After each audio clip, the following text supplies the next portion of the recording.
ইতিহাদে আকাশী নীল গর্জন, শেষ দিনে ইতিহাস করে আর্সেনালের হৃদয় ভেঙে ইপিএল চ্যাম্পিয়ন ম্যানচেস্টার সিটি, প্রথম ক্লাব হিসেবে টানা চতুর্থ লিগ জয়ের রেকর্ড। সেপ্টেম্বর ফিফা উইন্ডোতে হামজা চৌধুরীকে বাংলাদেশের জার্সিতে খেলানোর পরিকল্পনা বাফুফের, প্রক্রিয়া এগিয়েছে সোলেমান দিয়াবাতাকে নিয়েও।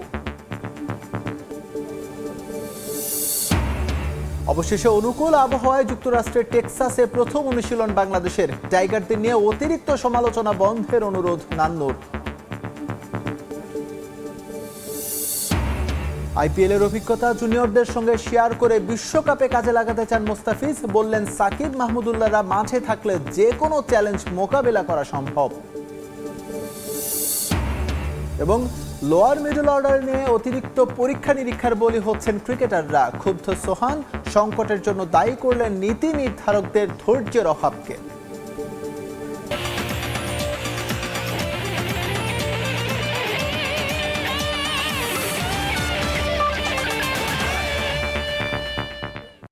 সেপ্টেম্বরের ফিফা উইন্ডোতেই হামজা দেওয়ান চৌধুরীকে বাংলাদেশের জার্সিতে খেলানোর স্বপ্ন দেখছে বাংলাদেশ ফুটবল ফেডারেশন। তার পাসপোর্ট নিয়ে জটিলতা কাটাতে কাজ করছে বাফুফে। এদিকে মোহামেডানের সোলেমান দিয়াবাতেকেও লাল সবুজের জার্সিতে খেলানোর বিষয়ে কথাই গিয়েছে বলে জানান বাফুফের সাধারণ সম্পাদক ইমরান হোসেন তোষার।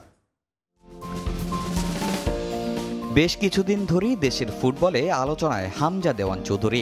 লেস্টার সিটির এই ফুটবলার বাংলাদেশের হয়ে খেলবেন কিনা, খেললেও সেটা কবে, এ নিয়ে জলঘোলা কম হয়নি। দেশের ফুটবল প্রেমীরাও চান তাকে লাল সবুজের জার্সিতে দেখতে, তাই এবার তাকে বাংলাদেশের হয়ে খেলানোর জন্য বেশ আটঘাট বেঁধেই নেমেছে বাফুফে। দ্রুতই হামজাকে দেখা যেতে পারে লাল সবুজ জার্সিতে, এমনই ইঙ্গিত ফুটবল ফেডারেশনের। আমরা নেক্সট ফিফা উইন্ডো সেপ্টেম্বরের টার্গেট ধরেই কাজ করছি। আশা করি নিশ্চয়ই সামনে আপনারা ভালো নিউজ শুনবেন। বাফুফের মতো হামজাও চান বাংলাদেশের জার্সিতে খেলতে।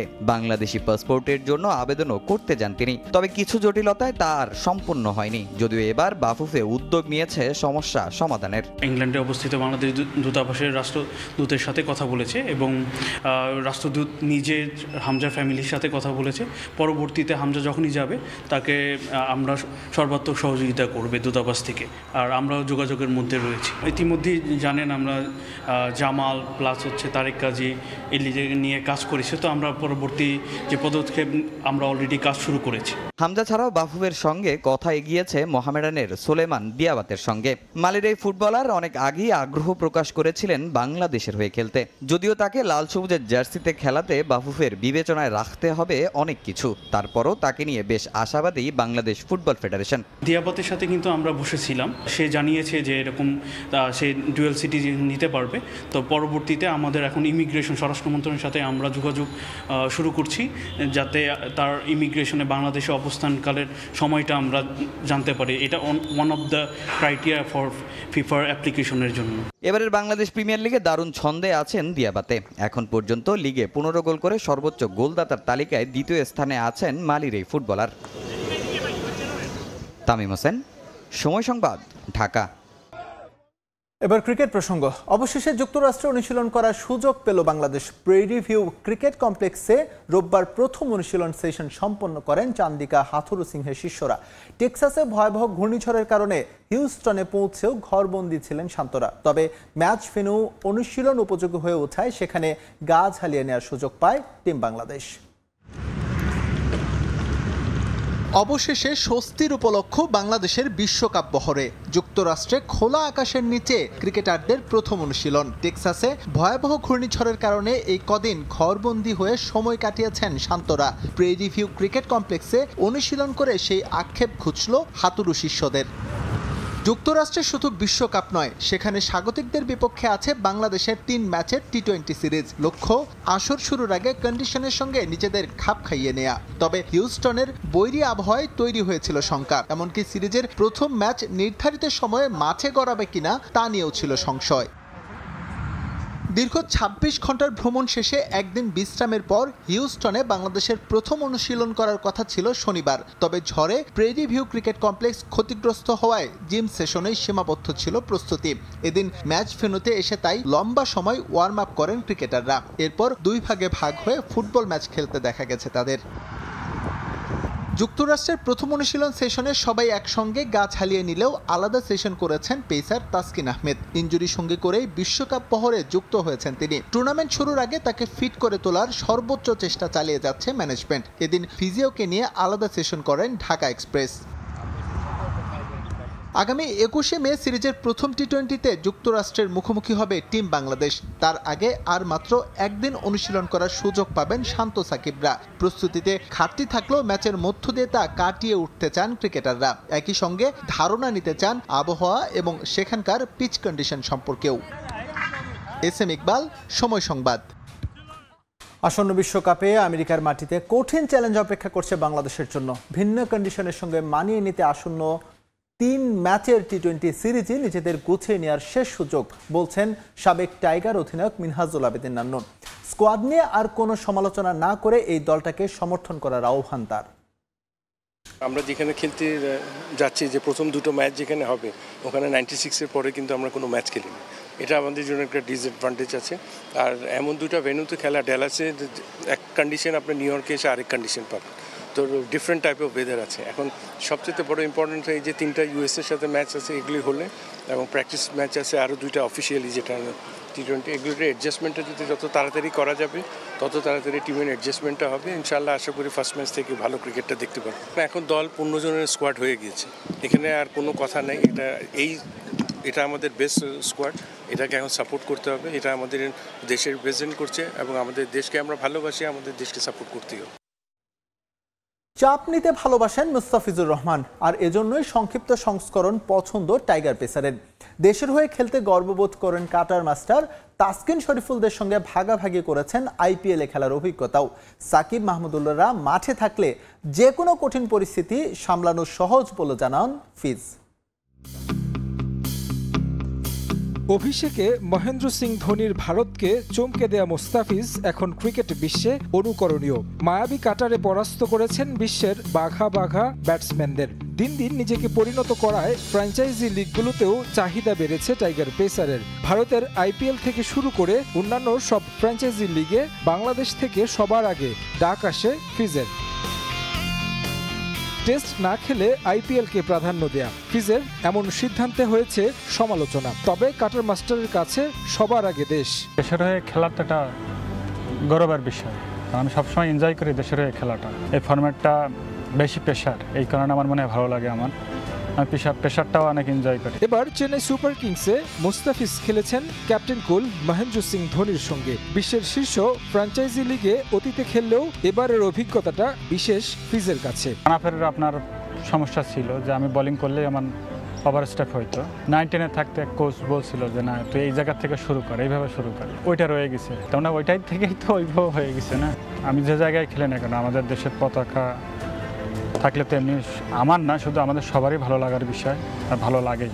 টাইগারদের পেস ইউনিটের নেতৃত্ব দেন মুস্তাফিজ। তাসকিন, শরীফুল, হাসানরাও এখন দলের জয়ে ভূমিকা রাখছেন। ফিজও উপভোগ করছেন পেসারদের উত্থান। তবে মাঠে কিংবা মাঠের বাইরে যে কোনো সমস্যায় এখনও ভরসা খুঁজে পান সাকিব রিয়াদদের কাছে। তাসকিন, শরীফুল, সাইফুদ্দিন, হাসান, আমি যতটুকু শিখছি সেগুলো ওদের সাথে শেয়ার করব, যদি আমাদের আর একটু ইমপ্রুভ হয়। সাকিব ভাই আছে, রিয়াদ ভাই আছে, আমরা মাঝখানে আছি। আমরা যদি কোনো সময় আটকাই যাই কোনো বিষয়, দ্বারা গ্রাউন্ডে হতে পারে যে কোনো কিছু জানার থাকলে, তখন আমরা ভাইদের কাছ থেকে যে ডিসিশনগুলো নিতে পারবো। মুস্তাফিজুর রহমান নামে টাইগার ক্রিকেটে আগমন হলেও ক্রিকেট দুনিয়ায় এখন তিনি পরিচিত ফিজ নামে। কিভাবে মুস্তাফিজ থেকে ফিজ হলেন উন্মোচন করলেন সেই রহস্য। বোর্ডে যদি আমার পুরাটা নাম লিখি তাহলে অনেকটা বড় হয়ে যায়, এই জন্য দেখি ফিজ দিয়ে। প্রথম দিন আমি বুঝি না যে এটা কে, পরে বলছে এটা তুমি। তারপরে থেকে তারপরে আমি আইপিএলে খেলতে গেছিলাম 16-এ, ওখানেও যাই ফিজটা পপুলার হয়েছে। ট্রফিহীন থাকলে বড় ক্রিকেটার হওয়া যায় না, মুস্তাফিজের জানা আছে সেটাও। এখন পর্যন্ত জাতীয় দলের হয়ে কোনো ট্রফি নেই কাটার মাস্টারের। স্বপ্ন দেখেন লাল সবুজ জার্সিতে বিশ্বকাপ জেতার। বড় প্লেয়ার যে সময় হয়, বড় ইভেন্টগুলো জিতে একটা বড় ট্রফি জেতে, সে সময় বড় প্লেয়ার বলা হয়। এটা তো আক্ষেপ তো সবসময় রয়ে গেছে। তারেক হাসান শিমুল, সময় সংবাদ। লোয়ার মিডল অর্ডার নিয়ে নিত্য নতুন পরীক্ষা নিরীক্ষায় জাতীয় দলে থিতু হতে পারছেন না ক্রিকেটাররা। এক সিরিজে অধিনায়ক তো পরের সিরিজে দল থেকেই জায়গা হারাচ্ছেন কেউ কেউ। জিয়া, রাব্বি, শামীম কিংবা সোহানরা এখন অতীত। শেখ মেহেদী আর জাকির আলীরাও বর্তমান হলেও ভবিষ্যৎ নিয়ে আপাতত নেই কোনো আশার আলো। এমন সংকটের পেছনে নীতি নির্ধারকদের ধৈর্যের অভাবকে দায়ী করলেন নুরুল হাসান সোহান। বছর দুয়েকের ব্যবধানে মুদ্রার দুই পিঠ দেখলেন নুরুল হাসান সোহান। টি-20 দলের ভবিষ্যৎ নেতৃত্বের বিবেচনায় থাকা এই উইকেটকিপার ব্যাটার এখন জাতীয় দলের ধারে কাছেও নেই। লোয়ার মিডল অর্ডার নিয়ে পিসিবির পরীক্ষা নিরীক্ষায় সোহানের মতো ভুক্তভোগী হয়েছেন আরও অনেকে। 2021 টি-20 বিশ্বকাপের পর থেকে হিসেব টানলে 6 বা 7 নম্বর পজিশনে অন্তত 5 থেকে 6 জন ক্রিকেটারকে খেলানো হয়েছে, যাদের মধ্যে সোহানকে বাড়তি গুরুত্ব দিয়েছিল ক্রিকেট বোর্ড। 2022 টি-20 বিশ্বকাপের আগে তার অধিনায়কত্বে দ্বিপাক্ষিক সিরিজও খেলেছিল লাল সবুজ। এরপর সেই বিশ্বকাপে বদলে যায় প্রেক্ষাপট। ফিনিশার রোলে টিম ম্যানেজমেন্টকে সন্তুষ্ট করতে না পারায় বাদের তালিকায় কিছুদিন আগেও ক্যাপ্টেন্সি বিবেচনায় থাকা সোহান। আমি যখন লাস্ট টি-20 ওয়ার্ল্ড কাপে ছিলাম, আমাদের ইন্ডিয়ার সাথে মনে হয় 19 রান লাগতো, হয়তো 15-16 রান আমি নিতে পেরেছিলাম। ওই জায়গায় যদি হয়তো একটা বাউন্ডারিরই অপশান ছিল 4 বা 6 হলে, তো আমার কাছে মনে ওইটাও যদি হইতো তাহলে হয়তো অন্যরকম সিনারিও থাকতো। বাট এটা আসলে লাইফ, তো অবশ্যই এখন ফোকাসটা এরকম থাকবে যে এরপরে যদি অপরচুনিটি পাই নিজের সাথে নিজের ওই চ্যালেঞ্জটা থাকবে যাতে আরও নিজে ভালো মতো ব্যাক করতে পারি। এবার নতুন বিশ্বকাপে নতুন lower middle order setup team বাংলাদেশের। জাকির আলীকে 6 আর শেখ মেহেদীকে 7 নম্বরে খেলানোর পরিকল্পনা চন্ডিকা হাতুরু সিংহের। বিশ্বকাপ শেষে দুজনের ভবিষ্যৎ কি হবে তা অনিশ্চিত। জাতীয় দলে এমন মিউজিক্যাল চেয়ার কম্পিটিশনে সোহান দায়ী করলেন টিম ম্যানেজমেন্টকে। আমাদের তো এমনি ধৈর্য কম, অবশ্যই আমার কাছে মনে বলবো যে সবাই যদি ধৈর্য ধরি সব কিছুতেই, কারণ আমার কাছে মনে হয় যে আমাদের প্ল্যানে স্টিক থাকাটা অনেক ইম্পর্টেন্ট। কারোর উপর ডিপেন্ডেবল যে এই করবে বা এরকম কিছু না। লাস্টের দিকে আমার কাছে স্পেশালি টি-20 যেটা মনে হয় যে 3-4 জনের একটা প্যাকেজ থাকে, তো তাদের ওই জায়গায় স্ট্রাইক রেটটা অনেক ইম্পর্টেন্ট থাকে। হয়তো কেউ একদিন ক্লিক করবে, আরেকদিন কেউ ক্লিক করবে, তো ওই জায়গায় টিমের যে জিনিসটা মানে ডিপেন্ড করবে টিমের উপরে, টিমের জন্য যতটুকু ওই সময় কন্ট্রিবিউট করা দরকার, আমার কাছে মনে হয় ওই ফোকাসটা রাখা ইম্পর্টেন্ট। তবে প্রশ্ন হচ্ছে আপাতত সোহানের ফেরার উপায় কি? বিসিবি থেকে বা বোর্ড থেকে আসলে এইচপির সাথে বা পরবর্তী কোনোভাবে ইনভলভ হওয়ার কোনো পরামর্শ বা কোনো কিছু এখন পর্যন্ত? অবশ্যই হয়তো বিসিবির ওরকম কোনো প্ল্যান আছে, হয়তো কোনো ক্যাম্প হবে এবং হয়তো ওই ক্যাম্পে নিজের ফিটনেস বা স্কিল নিয়ে আরও ইমপ্রুভ করার চেষ্টা করবো। সাব্বির মিথুন, সময় সংবাদ, ঢাকা। ব্যক্তিগত গোপনীয়তা লঙ্ঘন করায় এবার আইপিএলের সম্প্রচারকারী সংস্থার স্টার স্পোর্টসের উপর চটেছেন ভারতীয় অধিনায়ক রোহিত শর্মা। আইপিএলে মুম্বাই ইন্ডিয়ান্সের শেষ ম্যাচের আগে মাঠে সতীর্থের সঙ্গে ব্যক্তিগত আলোচনা করেছিলেন তিনি। সেই কথোপকথন ভিডিও করতে বারণ করা হলেও তা প্রচার করে স্টার স্পোর্টস। সম্প্রচারকারী সংস্থার এমন আচরণে ক্ষুব্ধ প্রতিক্রিয়া জানিয়ে সামাজিক মাধ্যম এক্সে পোস্ট করেন রোহিত। তারকাদের লাইফস্টাইল কিংবা দৈনন্দিন কার্যক্রম নিয়ে সমর্থক ভক্তদের আগ্রহের কোনো সীমা নেই, যার প্রেক্ষিতে ক্যামেরার লেন্স খুঁজে নেয় তাদের। আর সেসব ভিডিও কিংবা অডিও ক্লিপ সামাজিক যোগাযোগ মাধ্যমে পোস্ট করলেই মুহূর্তেই ছড়িয়ে পড়ে। তবে সেসব ভিডিও ক্লিপ কখনো কখনো নেতিবাচক প্রভাবও ফেলে তারকাদের জীবনে। ভারতীয় অধিনায়ক রোহিত শর্মার সঙ্গে ঘটেছে তেমনই এক ঘটনা, যে অনাকাঙ্ক্ষিত ঘটনায় রেগে আগুন রোহিত। সম্প্রতি লখনৌ সুপার জায়ান্টসের বিপক্ষে আইপিএলের শেষ ম্যাচের আগে সাবেক মুম্বাই পেসার ধবল কুলকার্নির সঙ্গে মাঠের পাশে দাঁড়িয়ে কথা বলতে দেখা যায় রোহিতকে। সেই কথোপকথন ভিডিও করে আইপিএলের সম্প্রচারকারী প্রতিষ্ঠান স্টার স্পোর্টস। সেই মুহূর্তে ভারতীয় অধিনায়ক ভিডিও ধারণ না করতে অনুরোধ করেন। বারণ করা সত্ত্বেও সেই ভিডিও সামাজিক যোগাযোগ মাধ্যমে পোস্ট করে স্টার স্পোর্টস, আর তাতেই ক্ষোভ উগরে দিয়েছেন তিনি।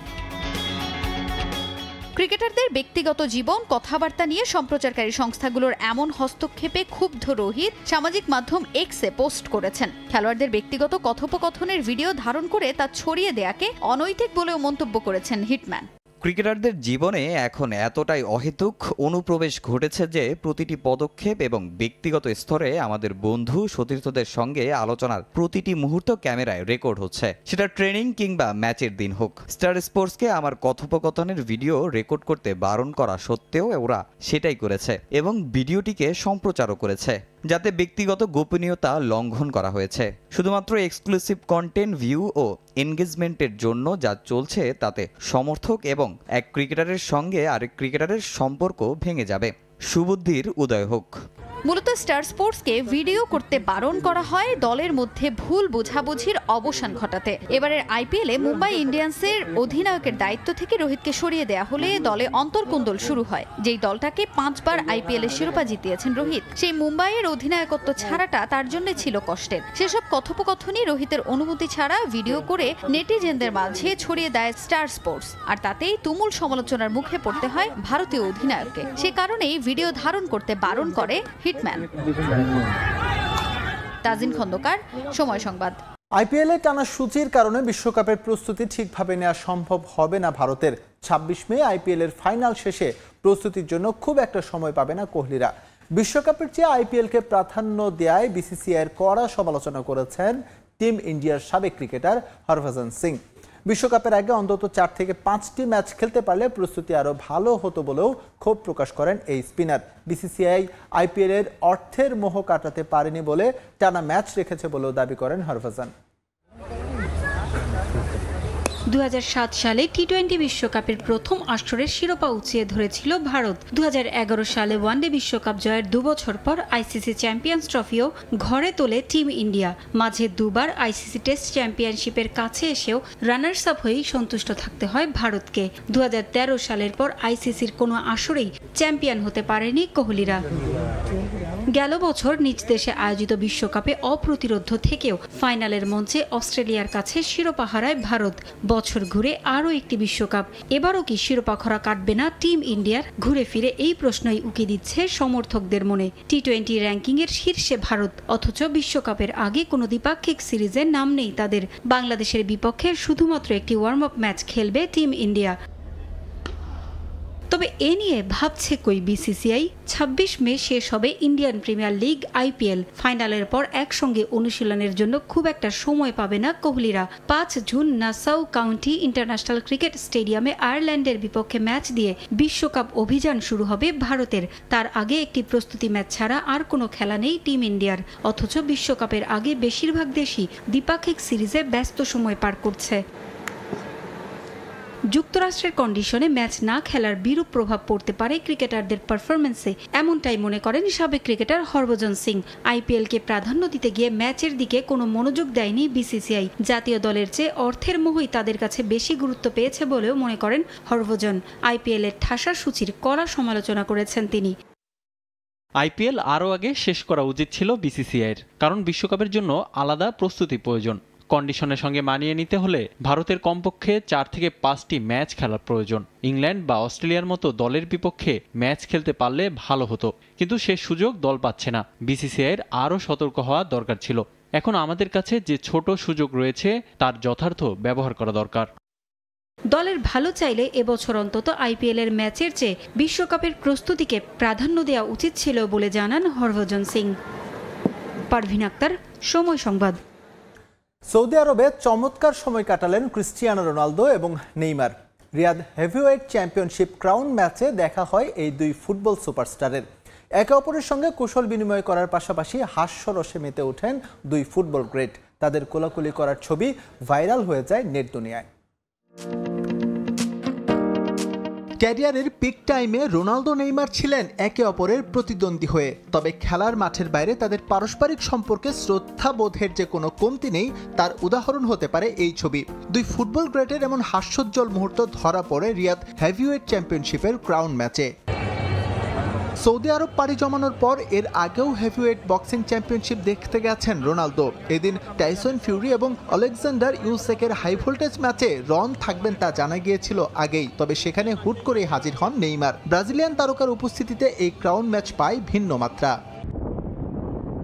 শেষ হওয়ার পথে সৌদি আরবের চলতি মৌসুম, এরই মধ্যে নির্ধারণ হয়ে গেছে প্রো লিগ চ্যাম্পিয়ন। প্রতিদ্বন্দ্বী আল হিলালের কাছে আবারও শিরোপা খুইয়েছে রোনালদোর আল নাসর, তবে সে আক্ষেপ ভুলে হেভিওয়েট চ্যাম্পিয়নশিপ উপভোগ করতে দেখা গেছে পর্তুগিজ তারকাকে। ব্যক্তিগত নৈপুণ্যে চলতি মৌসুম দারুণ কাটলেও দলকে কোনো শিরোপা উপহার দিতে পারেননি CR7। অন্যদিকে ইনজুরির কারণে পুরো মৌসুমে মাঠে নামতে না পারলেও ঠিকই চ্যাম্পিয়ন হয়েছে নেইমারের আল হিলাল। সেই দিক থেকে একটা নীরব প্রতিযোগিতা ঠিকই চলছে দুজনের মাঝে। এর আগে স্পেনে থাকার সময় এমন পরিস্থিতি ছিল এই দুই সুপারস্টারের মাঝে। বার্সেলোনায় থাকা অবস্থায় লিওনেল মেসির সঙ্গে ঘনিষ্ঠ সম্পর্ক তৈরি হয় নেইমারের। তাদের আধিপত্যে রিয়াল মাদ্রিদে অনেকটা কোণঠাসা ছিলেন রোনালদো। তবে প্রতিদ্বন্দ্বিতা থাকলেও দুজনের মাঝে শ্রদ্ধাবোধ আছে যথেষ্ট পর্যায়ে। রিয়াল বার্সেলোনার ঝাঁঝালো উত্তাপ হয়তো সৌদি প্রো লিগে নেই, তবে আল নাসর আল হিলাল ম্যাচ এখানে বাড়তি মর্যাদার। যে লড়াইয়ে এখনও রোনালদোর প্রতিদ্বন্দ্বী নেইমার জুনিয়র। চলতি মৌসুমে কিংস কাপে মুখোমুখি হবে দুদল। তার আগে রিয়াদ হেভিওয়েট চ্যাম্পিয়নশিপে একটা উষ্ণ সময় কাটালেন এই দুই football great. S M Iqbal, সময় সংবাদ। বাংলাদেশ ছাত্রলীগের তত্ত্বাবধানে প্রথমবারের মতো শুরু হতে চলেছে আন্তঃবিশ্ববিদ্যালয় ইনডোর ক্রিকেট টুর্নামেন্ট। সারা দেশের সরকারি ও বেসরকারি মোট 64টি বিশ্ববিদ্যালয়ের অংশগ্রহণে আগামী 26 জুন থেকে শুরু হবে এবারের আসর। বিশ্ববিদ্যালয়ের ছাত্রদের খেলাধুলার প্রতি আগ্রহ বাড়ানো ছাড়াও শিক্ষার্থীদের মাদক মুক্ত রাখা ও প্রতিটি বিশ্ববিদ্যালয়ে একে অপরের সঙ্গে বন্ধন তৈরির জন্য এই টুর্নামেন্টের আয়োজন করা হচ্ছে। রোববার ঢাকা বিশ্ববিদ্যালয় প্রাঙ্গণে আনুষ্ঠানিকভাবে টুর্নামেন্টের উদ্বোধন ও সূচি প্রকাশ করা হয়। প্রতিটি ম্যাচ অনুষ্ঠিত হবে মিরপুরের শহীদ সোহরাওয়ার্দী ইনডোর স্টেডিয়ামে।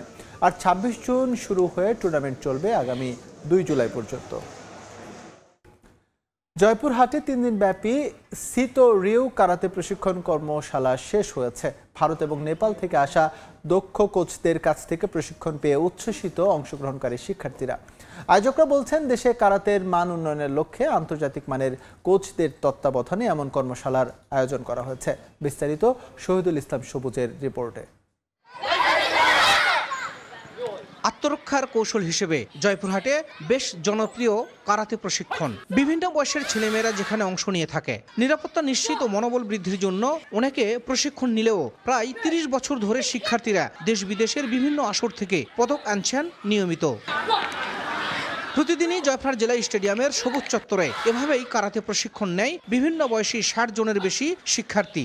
সিতেরিউ কারাতে দো কিউকাই অব বাংলাদেশ জয়পুরহাট জেলা শাখার উদ্যোগে 3 জন প্রশিক্ষক জেলা শহর সহ বিভিন্ন এলাকা থেকে আসা ছেলে মেয়েদের প্রশিক্ষণ দিয়ে আসছেন। এবার পার্শ্ববর্তী ভারত ও নেপাল থেকে আন্তর্জাতিক মানের 2 জন কোচ এনে 3 দিন ব্যাপী প্রশিক্ষণ কর্মশালার সম্পন্ন করেছেন স্থানীয় সংগঠকরা। মেয়েদের আত্মরক্ষার জন্য এটা আমি বিশেষভাবে মনে করি। মেয়েদের জন্য প্রত্যেকটি মেয়েকে উচিত যে এটা শেখা। ইন্টারন্যাশনাল এবং ন্যাশনাল লেভেলে যেগুলো খেলা আছে ওগুলো তো আরো ভালো মতো পার্টিসিপেট করতে পারবো, এটাই হচ্ছে আমাদের মূল লক্ষ্য। কারাতে শেখার মাধ্যমে তাদের মানসিক একটা বিকাশ হবে এবং সন্ত্রাস মাদক এইগুলো থেকে যেন বাচ্চারা ফিরে আসতে পারে, আমরা সেই আশা নিয়ে বাচ্চাদেরকে এখানে ভর্তি করেছি। জেলার ছেলেমেয়েরা কঠোর পরিশ্রমী বলে জানান বিদেশি কোচ।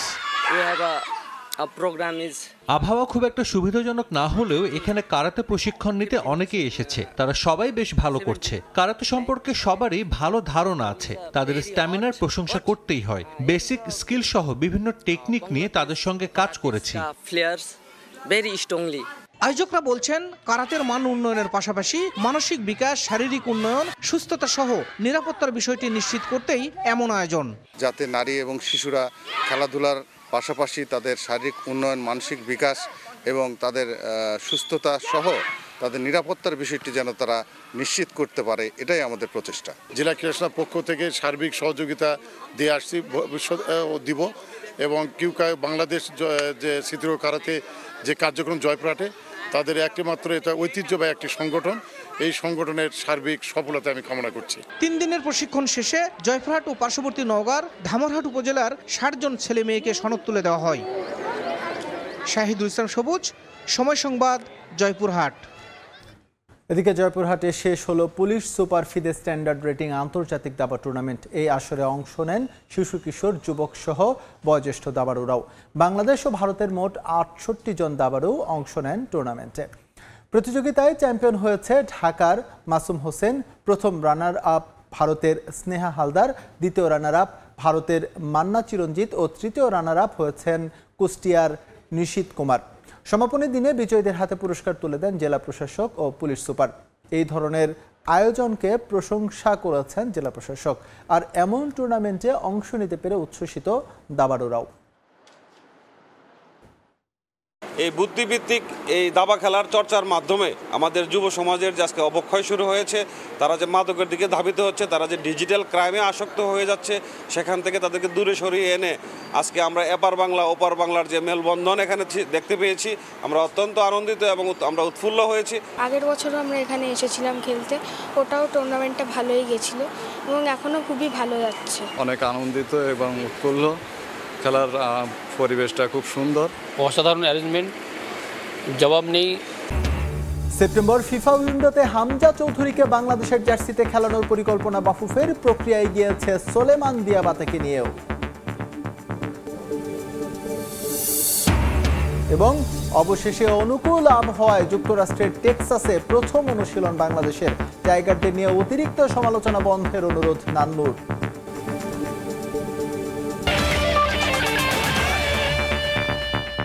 এ ছিল খেলার সময়ের এখনকার আয়োজনে।